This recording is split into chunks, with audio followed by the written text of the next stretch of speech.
Good morning, Accidental Scribe here, and it's daylight savings times, friend, which means we get an extra hour to waste, like I'm doing now. Anyway, I started this video and haven't made any more videos, so here I am, making a video. I've said video too much.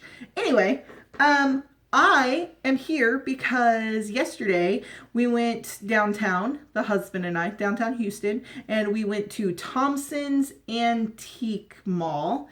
That place is pretty cool. Check it out if you like antiques. It's really big. And then we went to, which I did buy one thing there, but I will share it at the end because it's my favorite.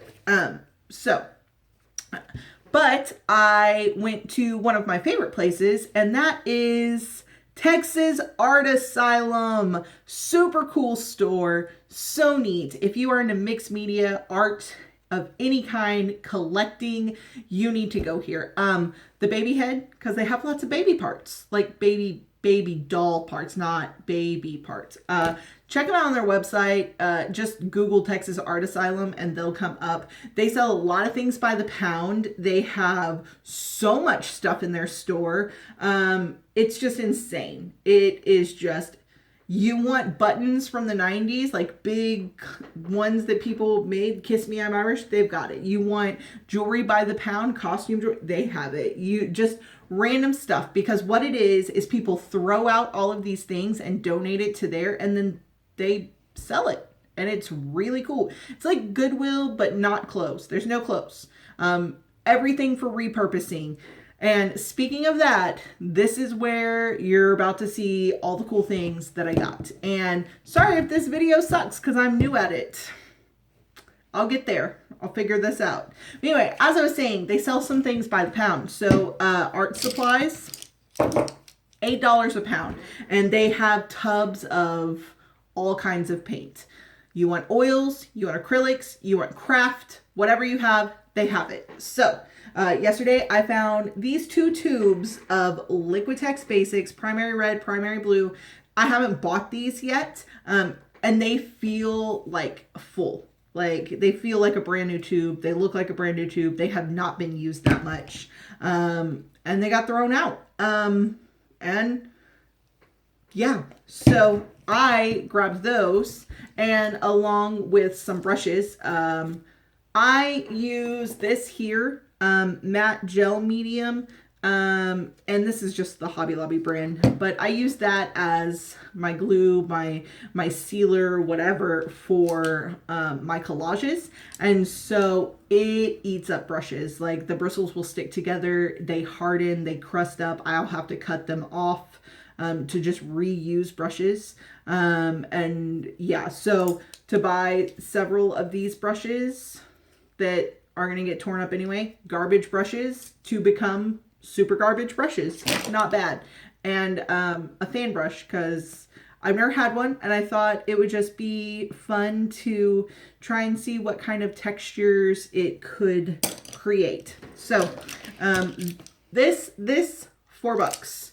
And these retail for $4.99 at Hobby Lobby and Michael's. Sometimes Michael's will have a sale, buy one, get one half off. But my husband and I did the math, and if you go to Michael's and buy one tube with a Michael's and Hobby Lobby with their 40% off coupon, you will come out better every single time. I think it's like a 40-cent difference or something, but do that and it will be cheaper. You'll have to go more, but like you don't need more trips to Hobby Lobby and Michael's. Anyway, so next is a couple of random finds, I suppose. Oh, no, jewelry. We'll do what I found in the jewelry section. So this was in there.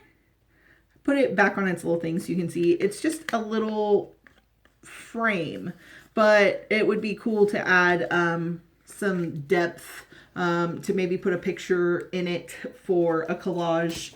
And then I found this cute handmade brooch. I will not personally wear this brooch.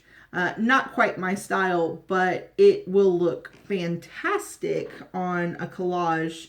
I'll probably have to take the backing off of it, but I just really loved that. It's going to add so much depth and texture. Whoever made that did a really cute job. Maybe it's for a costume or something. Either way, it's super cute. And then here is a clip-on earring that I found in one of the drawers. They have a giant dresser full of jewelry, and it's sorted by color. So there's a blue, gold, red. It's all in there. Here is another, this is a set or a pair of earrings. One of them's missing its pearl in the center, and this one's missing the diamond.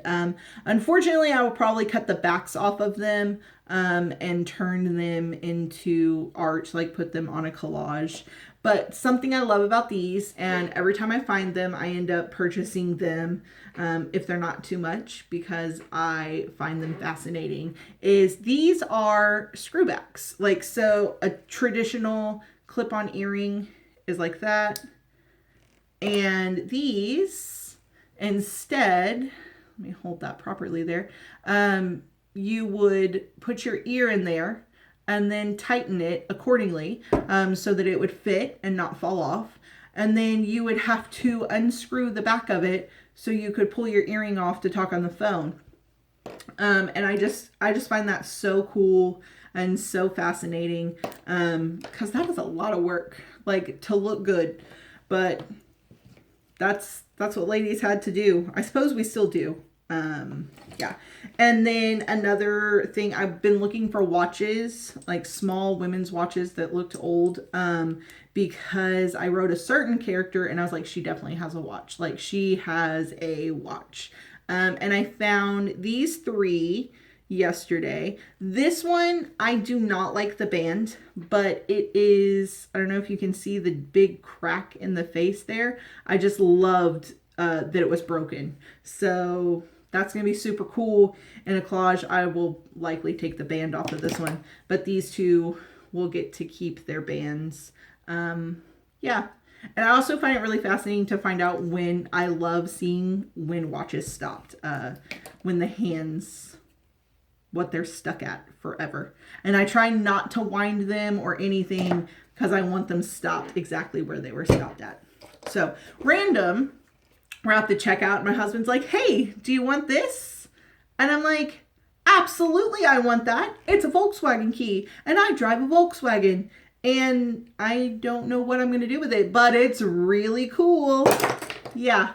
So, but most of the things you're going to find there are random finds.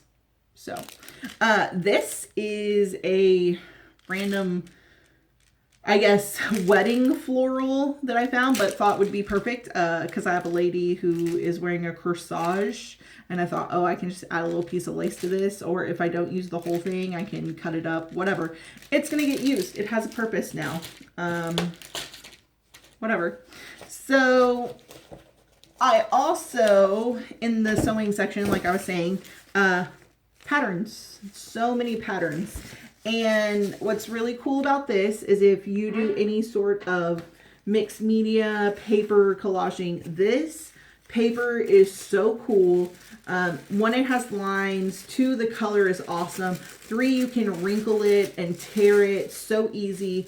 And it adds a really great texture in the background. The color is cool. You can paint on it if you want. It kind of just soaks up the glue and gets all wrinkly. And I really like that. Some people may want smooth, but when it comes to art, my art journaling and stuff, I want that texture and that grit almost sometimes. And so, and then these papers are really cool to cut up, tear up, to use, just adding background and depth and texture. And there's so many patterns there that if you don't even like the cover, it's fine. You could still use the paper, which is what I would do. But I lucked out and found one where I really liked the cover. So these ladies will probably get cut out and used in other places. So, and I got a freebie because when I pulled the paper from the pattern out, all of these little things fell out, and they're just like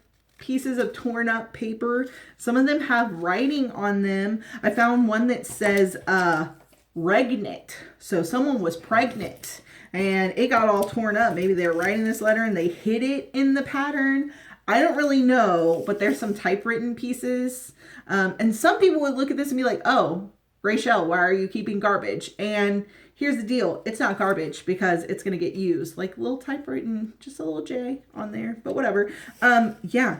And maybe later I will try to put it together like a puzzle and see what I can find out. That will be fun. Also, I forgot to mention this. This is what I love. It has a stamp on it that says Ruth's Fabric Shop from Sealy Smith Professional Building in Galveston, Texas. So I'm pretty sure Ruth's Fabric Shop is probably not around anymore, which is a little sad. Sorry, Ruth. So then I found this cute little card. And what's cool about this card is that it actually folds into 4. So I'll get 4 sections out of it, or I could cut it, whatever. But yeah, so, and I liked that it was personally signed by a Mr. and Mrs. Grimes. So there's that.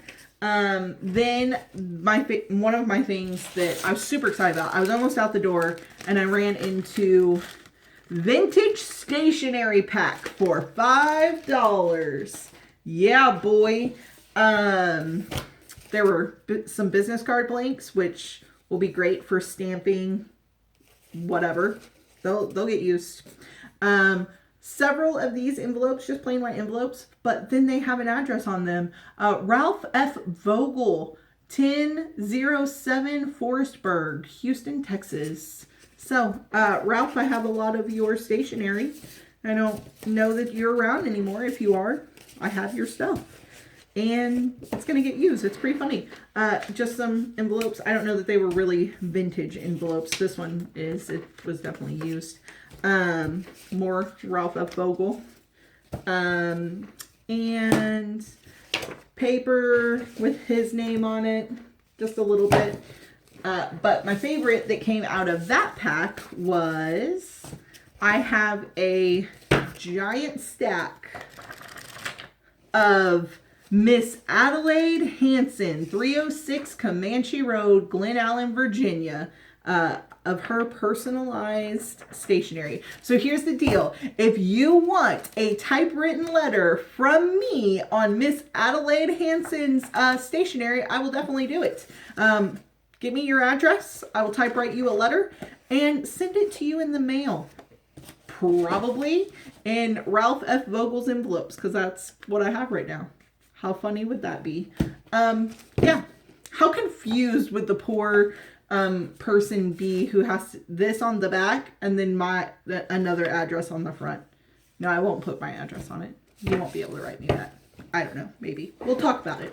Anyway, if you want a personalized accidental scribe letter on someone else's stationery, I'll do that. And then in the midst of all of that paper, I also found a letter written by Sharon and family to Dad. It says, Happy Father's Day, Dad. I don't know if it was in an envelope. I don't know. Like, maybe they lost the envelope. They kept the thing. But it's a 5-page letter. And it talks about lots of strange things. It's also really weird to read people's letters. It's very personal. And it's like, I don't think Sharon's dad or Sharon ever thought some random person would buy this at a store and read it. Yeah. So, last thing, because it's almost a 15-minute video and I'm sorry. But my very favorite thing, my very favorite find from yesterday, I paid a little bit too much for it. Oh, yeah. Everything that I just showed you that I bought at Art Asylum, including their 75-cent sticker, was $18. So, all of this random stuff for under 20 bucks. You couldn't do that at Hobby Lobby, even with your coupon.